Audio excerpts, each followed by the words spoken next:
In front of both the Confederate and Federal lines were rows of rifle pits where small groups of men could be placed as an advance guard. Hey, you see him? The troops who served in these positions were tasked with observing enemy activity.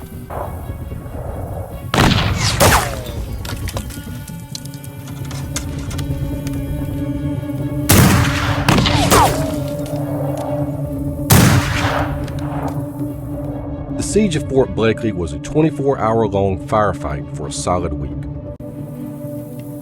Each day they would kill or wound someone, and almost every regiment observed one Federal soldier. It's surprising to see, remembered another with a touch of humor, how flat men can lay on the ground when a mini ball comes whistling over.